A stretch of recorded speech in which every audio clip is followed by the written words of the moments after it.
Hi and welcome to Scarecrow.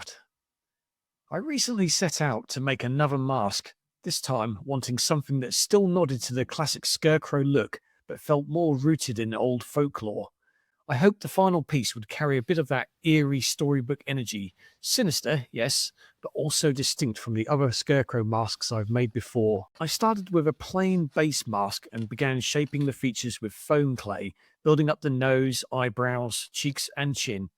Once I was happy with the structure, I covered the clay with fabric to protect it, smooth things out a little, and keep the details from getting damaged during the rest of the process.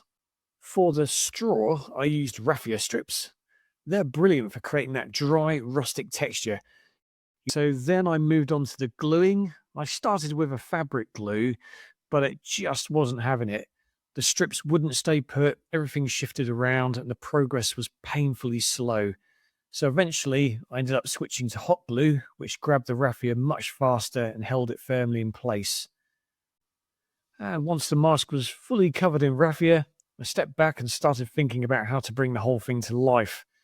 I added a wash of watered down black acrylic paint into the low points to create soft shadows and give the face a bit more depth and mood. That was the build done. All that was left was to gather my final thoughts on how it all turned out. I think it's captured what I wanted it to capture. The kind of rustic look, the sort of the wicker straw man persona. Hope it gives you some inspiration, and thanks for watching, and we'll see you on the next one.